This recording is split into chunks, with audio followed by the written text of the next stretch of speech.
السلام علیکم ورحمۃ اللہ وبرکاتہ۔ الحمدللہ الذی ہدانا لہذا وما کننا لنہتدی لولا ان ہدانا اللہ۔ حمد و ثنائیں اللہ رب العزت کے لیے، درود و سلام سید الانبیاء امام المرسلین حضرت محمد صلی اللہ علیہ وسلم پر۔ فضیلت الشیخ محمد بن صالح عثیمین رحمۃ اللہ علیہ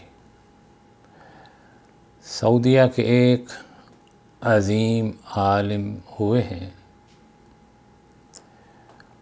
انہوں نے ایک عظیم ترین کتاب تحریر کی جس کا عنوان ہے فتاوی ارکان الاسلام۔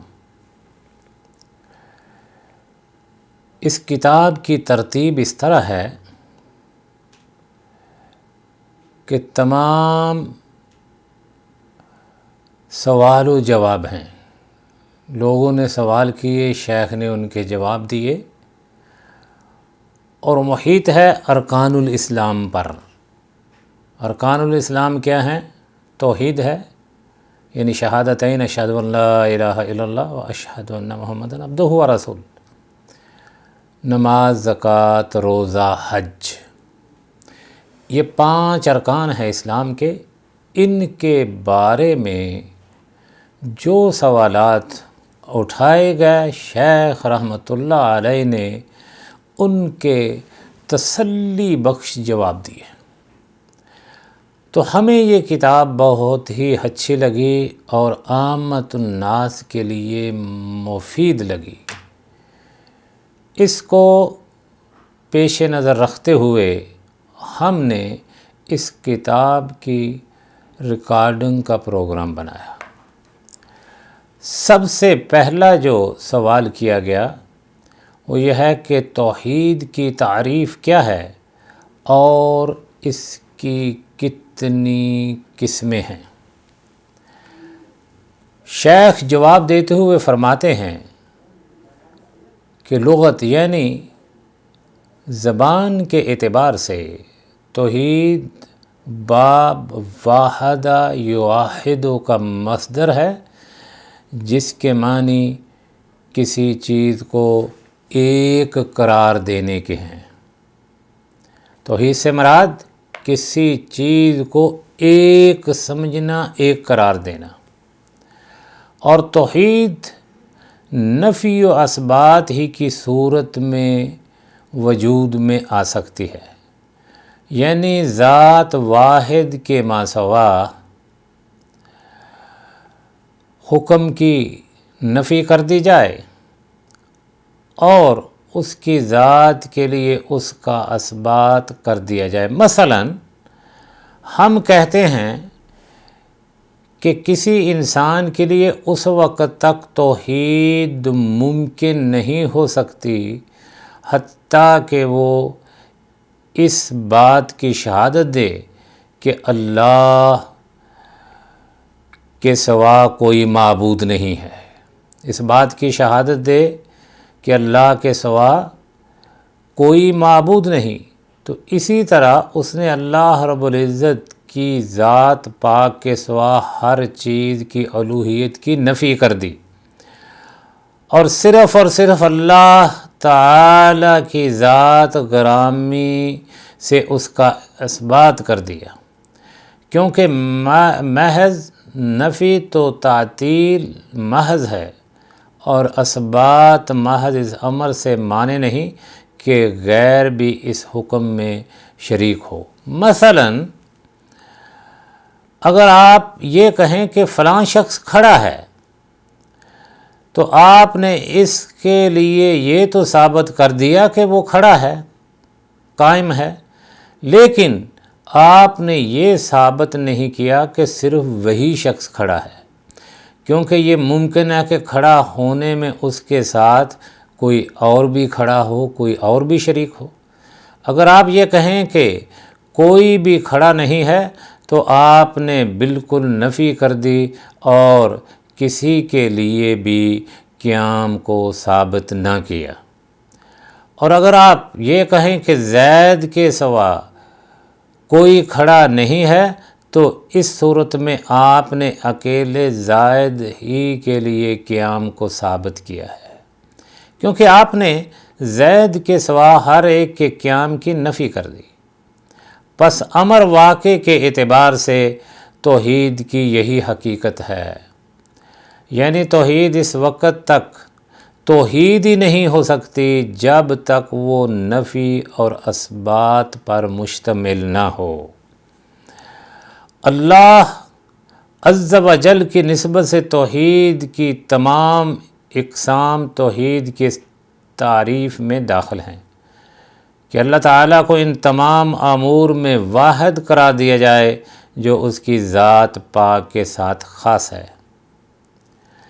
علماء نے اللہ ان پر رحم فرمائے، اہل علم نے ذکر کیا ہے کہ توحید کی 3 اقسام ہیں۔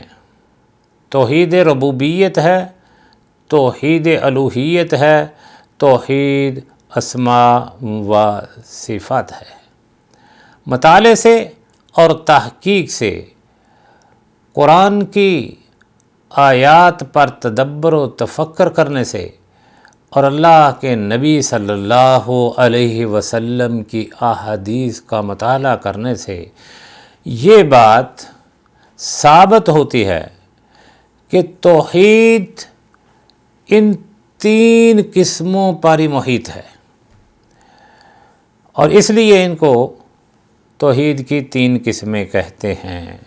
سب سے پہلی قسم ہے توحید ربوبیت، اللہ رب العزت کو اپنا رب تسلیم کرنا، اپنا پالنے والا، اپنا خالق تسلیم کرنا۔ خلق، پیدائش، ملک، بادشاہت اور تدبر میں واحد قرار دینا، یہ صرف اللہ رب العزت کی ہی خصوصیات ہیں۔ یعنی توحید ربوبیت یعنی اللہ سبحانہ و تعالیٰ کو خلق، پیدائش، ملک، بادشاہت اور تدبر میں واحد قرار دینا۔ اس کی تفصیل اس طرح ہے۔ خلق کے ساتھ اللہ تعالیٰ کو واحد قرار دینے کے معنی یہ ہیں کہ صرف اور صرف اللہ تعالیٰ خالق ہے، اس کے سوا کوئی خالق نہیں۔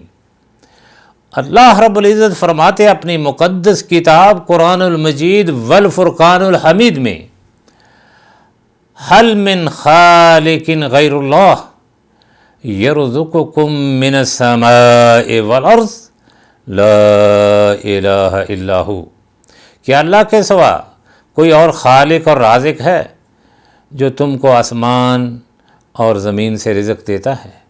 اس کے سوا کوئی معبود نہیں۔ افمن یخلق کمن لا یخلق افلا تذکرون، تو جو اتنی مخلوق پیدا کرے کیا وہ اس جیسا ہے جو کچھ بھی پیدا نہیں کر سکتا؟ پھر تم غور کیوں نہیں کرتے؟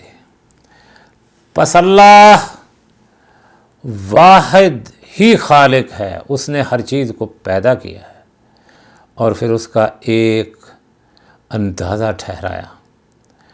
اس کی صفت خلق ان چیزوں کو شامل ہے جن کو اس نے پیدا فرمایا، اور ان تمام چیزوں کو بھی جنہیں اس کی مخلوق بتاتی ہے۔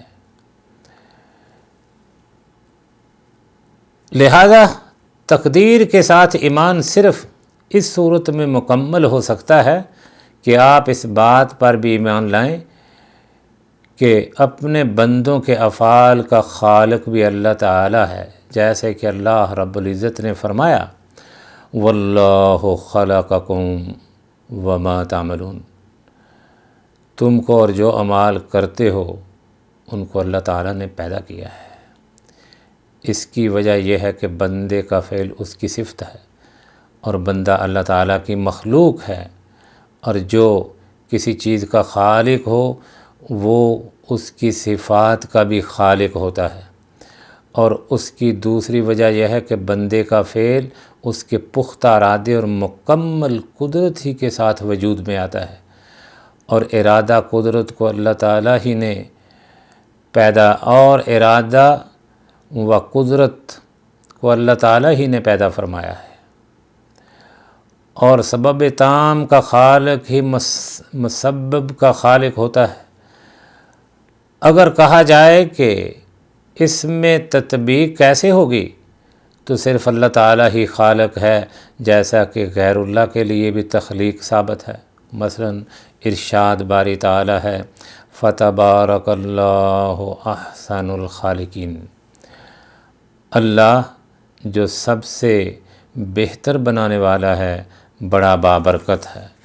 اور نبی اکرم صلی اللہ علیہ وسلم نے مصوروں یعنی تصویر کھینچنے والوں کے بارے میں فرمایا یقال لہم احیوا ما خلقتم،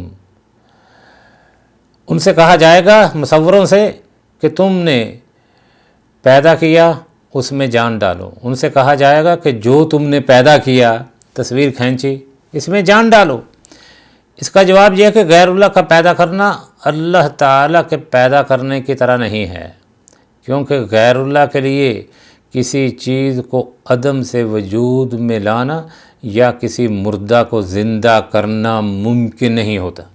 غیر اللہ کا پیدا کرنا بس ایک چیز کی کسی حالت کو دوسری حالت میں بدلنا ہے فقط، جبکہ وہ چیز تو اللہ تعالیٰ ہی کی پیدا کی ہوتی ہے۔ مثلا مصور جب کوئی تصویر بناتا ہے تو وہ کوئی چیز پیدا نہیں کرتا، بلکہ وہ تو زیادہ سے زیادہ یہ کام کرتا ہے کہ ایک چیز کو دوسری چیز سے بدل دیتا ہے۔ مثلا وہ مٹی کو پرندے یا اونٹ کی صورت میں بدل دیتا ہے۔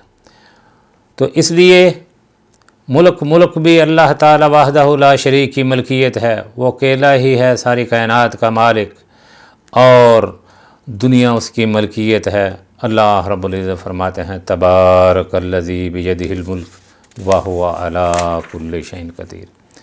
توحید کی اس قسم کو توحید ربوبیت کہتے ہیں۔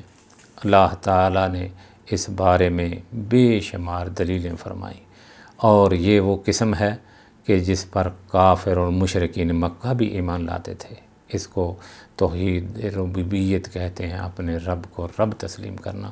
اللہ رب العزت ہمارے عقیدوں کو توحید کی روشنی سے منور فرمائے۔ وصلی اللہ علی النبی۔